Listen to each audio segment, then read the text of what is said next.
Hi, everybody. I am so glad that you joined us today. My name is Miss Kayla, and we're here today to talk about creativity.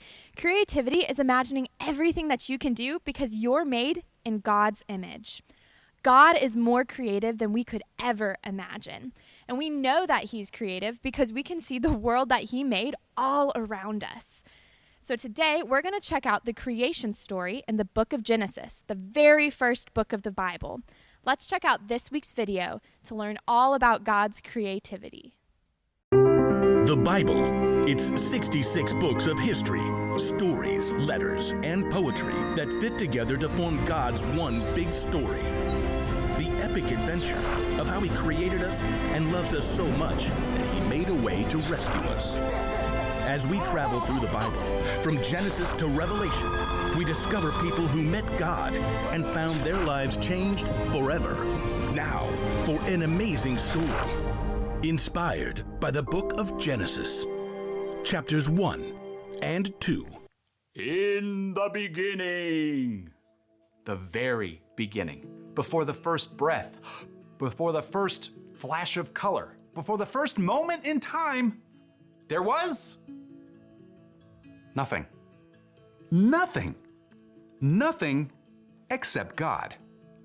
But when God saw nothing, He saw a blank canvas. He saw the perfect backdrop for a work of art beyond imagination. So, God created. From absolutely nothing, He brought forth the heavens and the earth. But there was no shape or form. God's Spirit hovered over the dark emptiness. Then, God called out, "Let there be light." Brilliant light shattered the darkness like golden trumpets on a still morning. Bright rays shimmered and danced in all the hues of the rainbow. God saw the light was good. He divided the light from the dark, calling the light day and the darkness night. Evening and morning together shaped the very first day of all time. Then God said, "Let there be a huge space between the waters. Let it separate water from water." By His words alone, God shifted the waters, leaving a vast arching space above, the sky. Evening and morning rolled past, the second day. God lifted His voice again. "Let the water under the sky be gathered into one place. Let ground appear." Dry land shrugged its way out of the water. Islands and vast continents and gritty deserts and towering mountains. God called the dry ground land, and He called all the gathered waters seas. But God had even bigger plans for this day. "Let the land produce plants, and let there be trees on the land." In moments, tall grasses unfurled across the plains, and giant redwoods shot up from the dirt. Flowers and grapevines and carrots and corn sprouted and flourished. God saw that all of it was good. That evening and morning closed out the third day.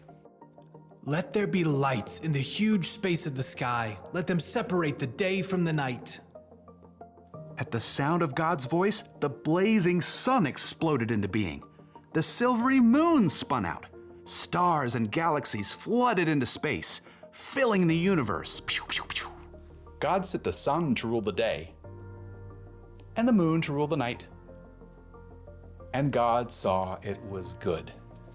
That evening and morning made up the fourth day. But God wasn't done painting His masterpiece just yet.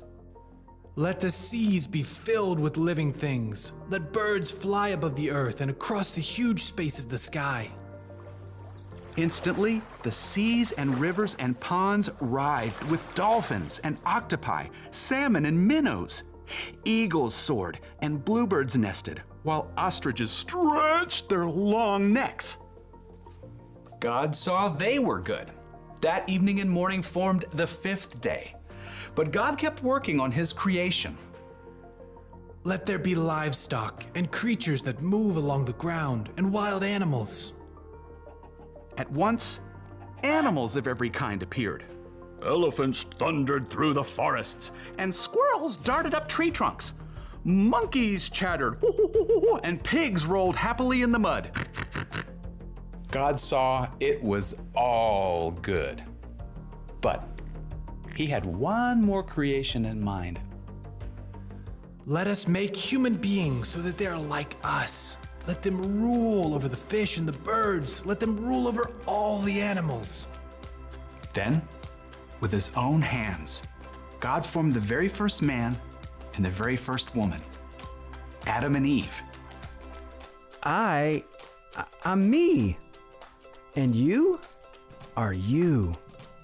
And this place, it's beyond words. Unlike the animals, God made people in his image to reflect him. Have children and fill the earth. Rule over the fish and the birds and every living creature. I am giving you every plant on the earth for food.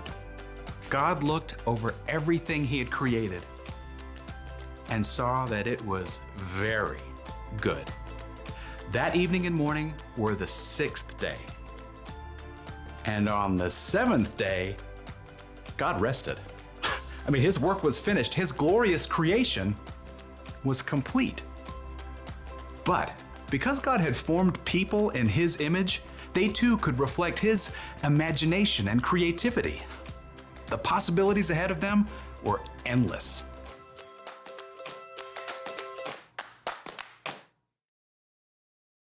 Wow, isn't it incredible that God created everything out of absolutely nothing? And that's what I want us to remember today, that there is no limit to God's creativity.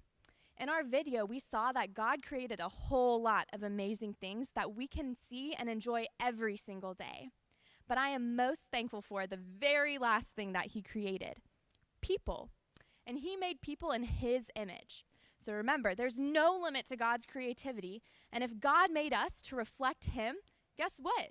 That means that we get to be creative too. One of the reasons that God made us is so that we can know him. He loves us, and he wants us to experience for ourselves how much he loves us and how good he is. So remember that we can trust him in anything. Well, thanks for popping in this week. Parents, don't forget to check out the parent guides that go along with this video, and I'll see you guys next week.